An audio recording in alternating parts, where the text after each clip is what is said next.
श्री स्वामी समर्थ सर्व बंधू आणि भगिनींच्या आपल्या चॅनलमध्ये स्वागत आहे। आजचा दिवस तुम्हाला आनंदाचा, सुख समृद्धीचा आणि भरभराटीचा जावो ही स्वामी चरणी प्रार्थना। दिवाळीला सुरुवात झालेली आहे आणि सगळीकडे गर्दीच गर्दी, जिथे जाल तिथे गर्दी। तर सर्वात पहिले म्हटलं किराणा आणून ठेवूया, कारण काय होतं की शनिवार रविवार आला की एवढी भयानक डीमार्टमध्ये गर्दी असते आणि जिथे 1 तास लागणार असेल ना तर तिथे 3 तास लागला जातो आणि बिलिंग करायला तर भरपूर गर्दी राहते, त्याच्यामध्ये पुष्कळ वेळ जातो। तर म्हटलं किराणा आणून ठेवलं की जेव्हा आपल्याला वेळ भेटेल तेव्हा त्यावेळेला आपल्याला फराळाचं बनवता येईल। तर आज सगळी लिस्ट तयारी करून घेतलेली आणि डीमार्टला गेले। तर साधारण आपण कितीही म्हटलं ना की लिस्ट करून नेली आणि एवढ्याच वस्तू घ्यायच्या, परंतु तसं काय होतच नाही। डीमार्टला गेलं की काही ना काहीतरी वेगवेगळ्या वस्तू तिथे दिसतात आणि आपण ते घेतच जातो। तर साधारण नाही म्हणता एवढं सगळं सामान मला घ्यावं लागलं आणि महिन्याचं म्हणता आपण मग 2 महिन्याचंही सामान आणतो, कारण काय होतं की आपल्याला जोडीदार असलं तर बचतही होते आणि बचत म्हणजे रिक्षाने जायचं तर गाडीवर यायचं, तेवढेच आपले काहीतरी पैसे वाचतात। तर इथे मी कॅन्डल घेतलेला, तर कॅन्डल खरं तर मी जास्त घेतलेला कारण दरवर्षी या मढीला जातात। तर मढीला सकाळच्या वेळेस जे काही महाराजांना स्नान घातलं जातं तर तिथे देवेंद्रनाथांची समाधी आहे आणि मढीला कानिफनाथांची समाधी आहे। तर तिथे ते दिवाळीच्या दिवशी पहाटे छान असे दिवे प्रज्वलित करतात आणि लहानपणापासून दिवाळी आली की मोती साबण हा आमचा फेवरेट आहे, तर लहानपणापासून आम्ही आणतो हा मोती साबण। दिवाळी आल्याचं एक वेगळं फिलिंग होतं, तर ते लहानपणापासून आपल्याला सवय झालेली असते। तर मुलांनाही कुठेतरी आपली थोडीशी आवड त्यांच्यामध्ये निर्माण करण्याचा खरं तर हा हेतू।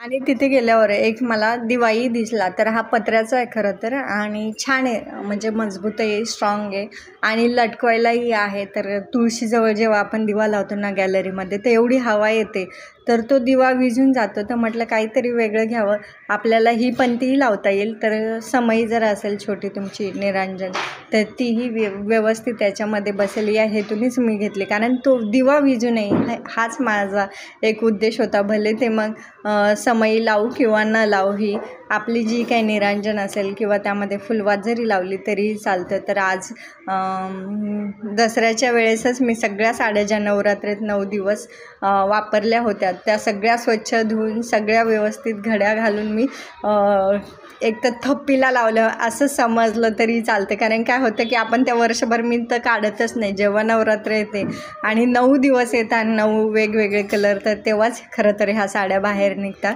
सगळं माझं कपाट आवरून झालेलं होतं आणि अचानक फर्निचर करायचं ठरवलं, कारण काय व्हायला लागलं की त्या साड्या जेवढ्या लावलेल्या राहायच्या ना तर ते कपाट उघडलं की मग मुलांनी खालीवर काही केले कपडे तर सगळे ते अंगावर पडून यायचे आणि जो स्लायडिंगचा दरवाजा तोही जोरात आपटला जायचा, तर ते थोडंसं चेंज करायचं होतं। आणि कपाटामध्ये जे कपडे ठेवले ना तर त्याचा स्पेस हा विनाकारण वाया जात होता। तर आपण कुठे गेले तरी आपण बचत करण्याचा प्रयत्न करतो आणि त्या वस्तूचा वापर होणं हा जास्त आपला उद्देश असतो। तर मग ते फर्निचरच्या अजून थोड्याशा फळ्या कट करून मग त्याच्यामध्येच आतमध्ये थोडे छोटे बॉक्स बनवून आपल्याला ठेवायचे होते। तर आज दिवसभर सगळ्या गॅलरीत, पॅसेजमध्ये आणि सगळ्या घरात धूळ झालेली, कारण फर्निचरचा एवढा कचरा होतो। तर संध्याकाळी म्हणजे 5-6 वाजेपर्यंत फक्त कटिंग झालेली होती आणि त्याला वरून जो व्हाईट पेपर होता तो लावून ठेवलेला आणि चिकटटेप लावलेला। तर मग मी नंतर सगळा पसारा आवरून घेतलेला आणि जे काही सामान आणलेलं होतं डीमार्टमधून तर ते आता ठेवून द्यायचं होतं, कारण काय होतं की मग ते आता जेव्हा फराळाचं बनवायचं ते सगळं मी एका पिशवीमध्ये भरून ठेवलेलं, म्हणजे कसं वेळेवर पटापट काढता येईल। आणि जे एक्स्ट्राचं सामान आणलेलं होतं तेही व्यवस्थित ठेवून दिलेलं। तर संध्याकाळच्या वेळेस आज एक कुकर मागवलेलं होतं, म्हणजे ऑनलाईन 4-5 दिवसापासून मागवलेलं होतं आणि ते फायनली आजच आलेलं। आणि आजच्या दिवशी खरं तर एवढी शॉपिंग झालेली, दिवाळी आली की काही ना काहीतरी आपण वस्तू ह्या घेतच राहतो। तर बऱ्याच दिवसापासून माझं कुकरही खराब झालेलं होतं, तर शिट्ट्या त्याच्या काही होत नव्हत्या, तर चाललं होतं बऱ्याच दिवसापासून कुकर घ्यायचं। आणि माणूस काय म्हणतं की जोपर्यंत आपलं धकतं आहे ना तर तोपर्यंत आपण तेवढं धकवण्याचाच प्रयत्न करतो, परंतु 1-2दा काय झालं की माझं कुकरची शिट्टी ही वरती उडाली। बरं झालं ती चिमणी काही फुटली नाही किंवा मग सगळं वरण भात हा आपला स्प्रेड झाला नाही तर रिक्स नको, कारण लहान मुलं आपले घरात असतात आणि त्यांच्यासाठी खरं तर मी हे कुकर घेतलेलं.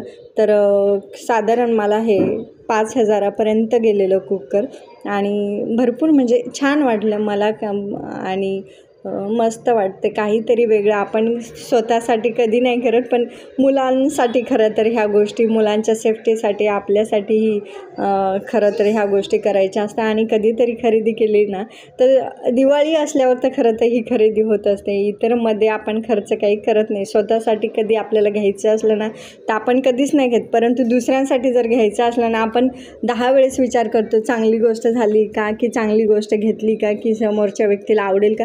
आपण अशा कितीतरी गोष्टी म्हणजे दुसऱ्यांसाठी करतो, पण स्वतःसाठी आपण करत नाही.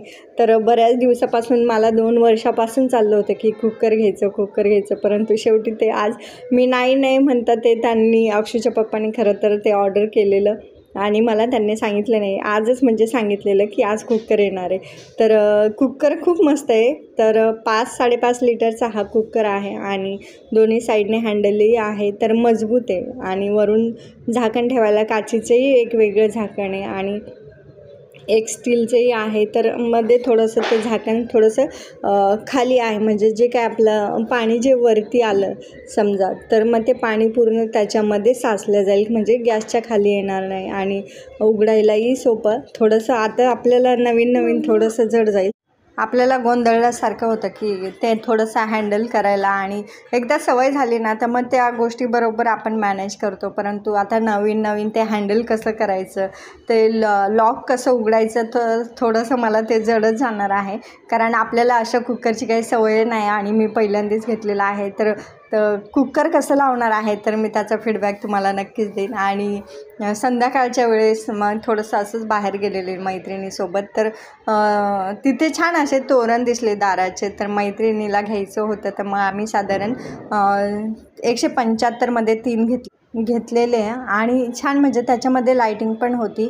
तर दोघी शेजारी होत्या, तर 3 तोरण म्हणजे 2 घराला 3 लावायचं. मधलं एक थोडंसं वेगळं घेतलेलं आणि दुकानातून घेण्यापेक्षा ना तर बाहेरच्या लोकांनाही थोडी मदत होऊन जाते. तर आज दिवसभर आम्ही एवढी शॉपिंग, खरेदी आणि बाहेर पडलेलो ना, तर भरपूर आमचे आजच्या दिवशी खरेदी झाली. दिवाळीची ही शॉपिंग झाली. खरं तर अजून तर मुलांची खरेदी, मुलांचे कपडे, अजून काय काय घरी येणार आहे, तर ते पुढच्या व्हिडिओमध्ये मी नक्कीच तुम्हाला शेअर करेल. आणि कपडे कोणते घेणार आहे तेही मी तुम्हाला नक्कीच शेअर करेल.